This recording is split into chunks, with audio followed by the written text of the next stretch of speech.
Good evening, everyone. This is Henry Gambell with simpleroptions.com, and in tonight's free video we're starting off with a look at the risk analysis graph in thinkorswim, because this is a place that as we head into this Friday, as much as I do enjoy looking at charts, you really can start to piece together your ideas based simply off an options chain. Understanding a lot of the metrics you'll see in here will take you closer to doing that in a hopefully a lucrative way. So the first thing that I'm looking at is you've got Goldman Sachs that closed at 248.16.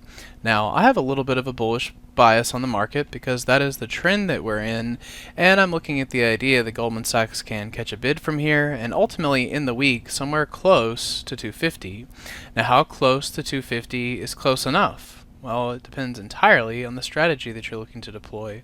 I always like to think in these situations from the short straddle first and then work my way backwards. So if you're familiar with undefined risk spreads and things of that nature, coming in and looking at selling the at-the-money straddle is the first thing that you want to think about.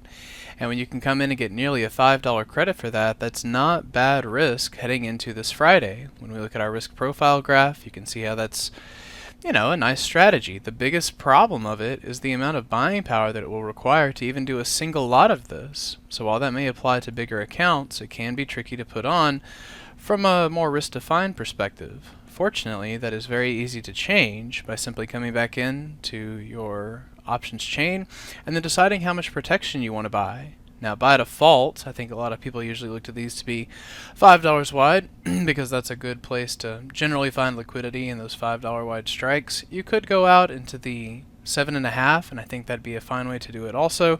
It just gets you a little bit closer to trading it as the short straddle. So you can see the impact of that. Well, let's say we were going to take in a $5 credit on the straddle. You come in and tack on the $2.50 or the $7.50 risk. When you do that, make sure you uncheck the lock of that down here in the bottom, and then that will refresh the price. And then if we drag this up just a little bit, you can see how we've now changed this, and we've taken it into a situation where now we're taking in 40 cents less credit. But the thing that I like about it the most is that you have this point. Had to correct that lower strike there, but what you're trying to do is essentially just take the short position from here, tack on some protection that is $7.5 wide in each of these, and the thing that I like about most of that, and it makes it a very obvious transition, is noticing that your risk profile graph levels out at some point. When you have this on and you're using it as the short straddle, well then your risk will continue to go because that is a naked position.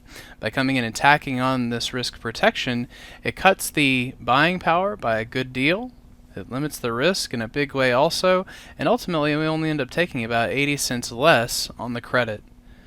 So that is one of the most direct trades that I'm going to be looking at this week. It's also a good way of looking at it and saying, if I have a small account, let's do it with the iron fly. If you have a bigger account, look to do that with the naked strategies, and I'm going to apply that exact same way of thinking here to NVIDIA, where we've closed around 101.85, and look for it to gravitate towards 100 towards the end of the week. So I hope that helps. If you have any other questions, please let me know, and we will see you at the next free video.